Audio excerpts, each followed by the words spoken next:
Halo anak-anak SD Tarakanita se-Jakarta. Selamat pagi, selamat bertemu lagi di dalam pembelajaran tematik.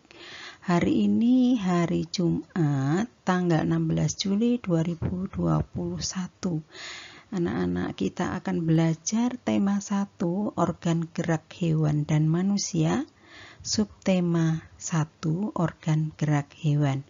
Kali ini kita akan belajar pada pembelajaran pertama tentang muatan pelajaran IPA dan IPS. Baik anak-anak, sebelum kita melanjutkan pembelajaran kita bersyukur kepada Tuhan karena kita boleh bertemu kembali dalam keadaan sehat dan bahagia pastinya ya. Nah, kita akan mulai pembelajaran dengan muatan IPA atau ilmu pengetahuan alam. Kita akan mempelajari tentang organ gerak hewan vertebrata dan avertebrata beserta fungsinya. Ya anak-anak, tujuan belajar kita hari ini melalui pengamatan, diskusi, tanya jawab tentang gerak pada hewan. Kita diharapkan dapat 1. Menjelaskan 3 organ gerak hewan vertebrata dan avertebrata. 2. Menjelaskan fungsi organ gerak hewan avertebrata dan vertebrata. Ya anak-anak, sebelum kita melanjutkan organ gerak hewan avertebrata dan hewan vertebrata, sebaiknya kita tahu dulu mengapa hewan dikelompokkan menjadi hewan avertebrata dan hewan vertebrata. Ada yang tahu? Iya, pengelompokan hewan ini dilakukan berdasarkan ada dan tidak adanya tulang belakang. Nah, selanjutnya apa yang dimaksud dengan bergerak? Iya, bergerak adalah berpindah tempat. Nah, samakah cara bergeraknya hewan yang satu dengan hewan yang lain? Tentunya tidak sama. Mengapa? Karena masing-masing hewan mempunyai organ gerak tidak sama. Nah, apa perbedaan alat gerak hewan seperti pada gambar di bawah ini? Gambar hewan avertebrata ini bergerak dengan menggunakan organ gerak yang disebut dengan kaki tabu. Sedangkan hewan vertebrata yaitu kanguru, dia bergerak dengan menggunakan keempat kakinya. Walaupun kaki belakang dan kaki depannya tidak sama panjang, tetapi dia bergerak dengan cara melompat. Baik anak-anak, kita akan melanjutkan dengan pembelajaran kita dengan organ gerak hewan avertebrata atau hewan invertebrata. Nah, kita mulai dengan hewan yang memiliki ciri tubuhnya berpori atau disebut dengan porifera. Hewan porifera contohnya adalah spons. Habitatnya ada di dasar air. Nah, hewan ini organ geraknya berupa sel tubuh atau pori-pori tubuhnya. Nah, hewan ini walaupun dia bergerak, tapi bergeraknya tidak berpindah tempat. Dia bergerak di tempatnya sendiri, yaitu di dasar air. Yang kedua adalah hewan colelenterata atau disebut hewan berongga. Contoh dari hewan berongga adalah ubur-ubur. Ubur-ubur memiliki organ gerak yang disebut tentakel. Yang ketiga adalah kelompok hewan platyhelminthes, misalnya cacing pipih yaitu planaria, cacing hati, dan cacing pita. Hewan ini bergerak dengan menggunakan otot perutnya. Kemudian yang keempat adalah hewan nematelmintes. Contoh daripada hewan nematelmintes adalah cacing perut dan cacing kremi. Nah, seperti halnya platyhelminthes, cacing perut dan cacing kremi, dia bergerak juga menggunakan otot perut. Ya, kita lanjutkan dengan gerak hewan avertebrata yang kelima adalah Annelida. Contoh dari Annelida adalah cacing tanah dan lintah. Nah, hewan ini bergerak dengan menggunakan otot perut seperti halnya kelompok Platyhelminthes dan Nematelmintes.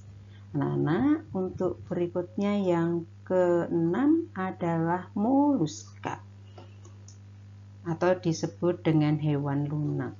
Misalnya kerang, siput, atau keong. Nah, gambar berikut adalah contoh untuk siput. Siput bergerak dengan menggunakan otot perutnya. Kemudian yang ketujuh adalah arthropoda, adalah kelompok hewan yang berbuku-buku atau bersegmen-segmen. Contoh di sini adalah kupu-kupu. Nah, kupu-kupu bergerak dengan menggunakan sayap dan kakinya. Anak-anak bisa memberikan contoh hewan arthropoda yang lain? Ya, banyak sekali di sekitar kita ya. Ada lalat, ada nyamuk, dan sebagainya. Yang terakhir untuk hewan avertebrata adalah hewan yang termasuk tubuhnya berkulit duri. Jadi tubuhnya memiliki duri. Disebut dengan hewan echinodermata. Misalnya bintang laut, bintang ular, ya. Mereka bergerak dengan menggunakan tentakel atau disebut dengan kaki ambulakral. Ya, kita akan melanjutkan untuk hewan vertebrata atau hewan yang memiliki tulang belakang. Pertama adalah Pisces atau ikan. Pisces atau ikan memiliki organ gerak berupa sirip dan ekor. Yang kedua adalah amfibi atau katak.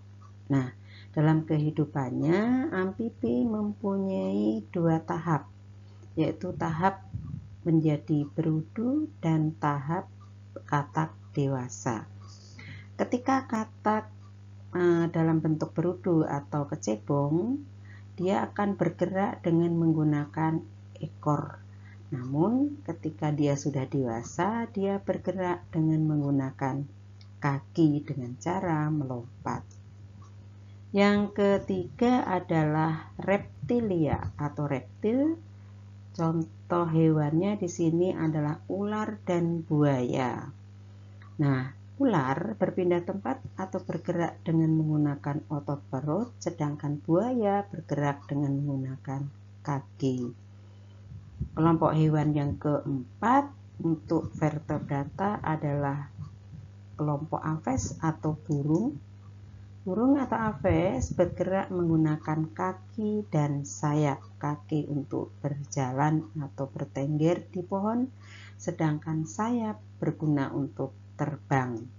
Terakhir, pada hewan vertebrata adalah mamalia.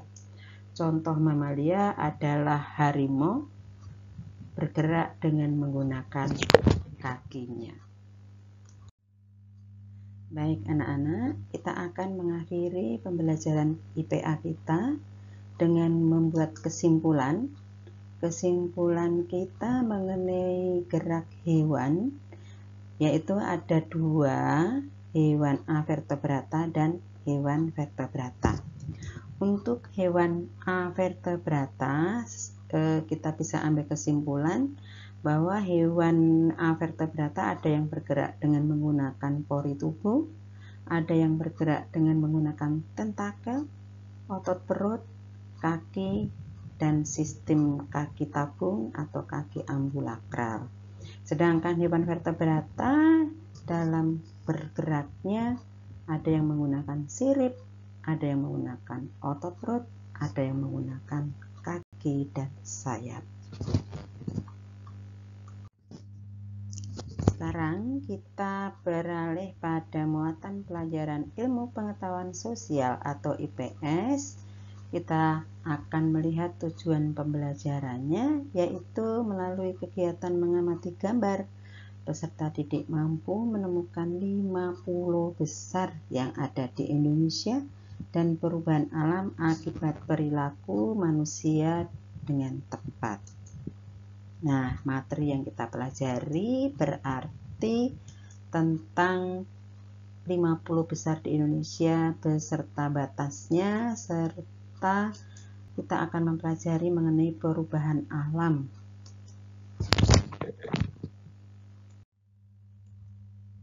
Ya, anak-anak, kita akan mempelajari 50 besar di Indonesia. 50 besar itu terdiri dari Sumatera, Jawa, Kalimantan, Sulawesi, dan Papua. Nah, Ibu akan ulangi sekali lagi dengan mengurutkan dari yang besar ke yang kecil. Nah, yang pertama adalah Pulau Papua, yang kedua adalah Kalimantan, ketiga Sumatera, 4 Sulawesi, dan yang kelima Pulau Jawa. Nah, selain daripada 50 besar ini, Indonesia itu terdiri dari pulau-pulau yang kecil lainnya, seperti Pulau Bali, Madura, Bangka, Belitung, Kepulauan Seribu yang ada di sebelah utara DKI Jakarta. Ya, kalau di total semua itu ada 17.499. Itulah sebabnya maka di Indonesia atau negara Indonesia disebut dengan negara kepulauan. Ya, anak-anak, seperti yang telah kita ketahui tadi bahwa negara Indonesia merupakan negara kepulauan terdiri dari banyak pulau, baik pulau besar maupun pulau kecil, di mana pulau-pulau tersebut terbentang dari Sabang sampai Merauke dan sekaligus terletak pada garis khatulistiwa. Oleh karena itu, Indonesia mendapatkan sebutan Jamrut Khatulistiwa.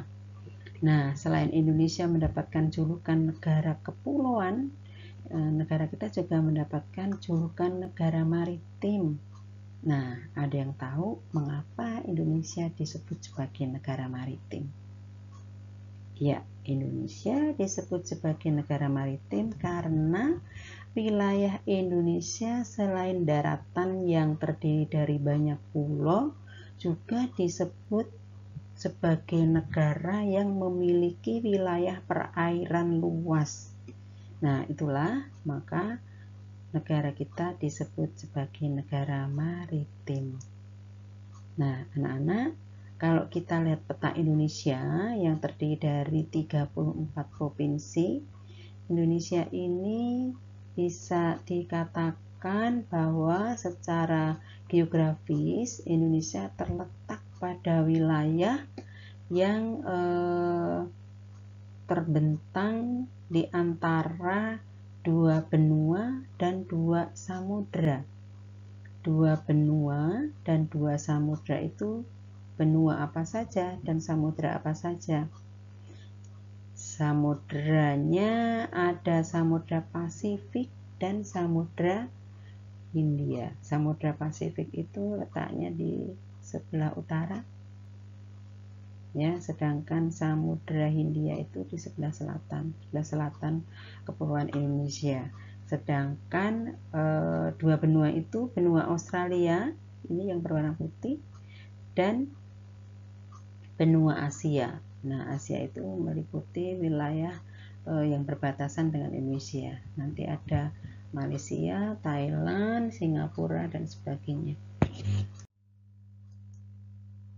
Baik anak-anak, kita lanjutkan dengan batas wilayah negara Indonesia.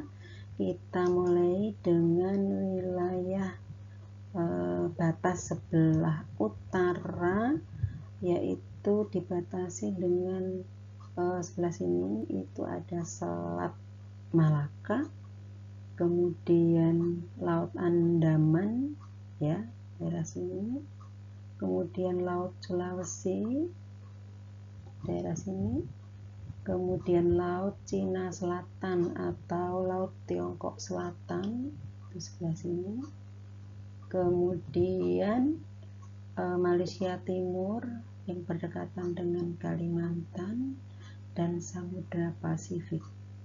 Itu batas wilayah Indonesia sebelah utara. Selanjutnya batas wilayah Indonesia sebelah timur adalah Samudra Pasifik dan Papua Nugini.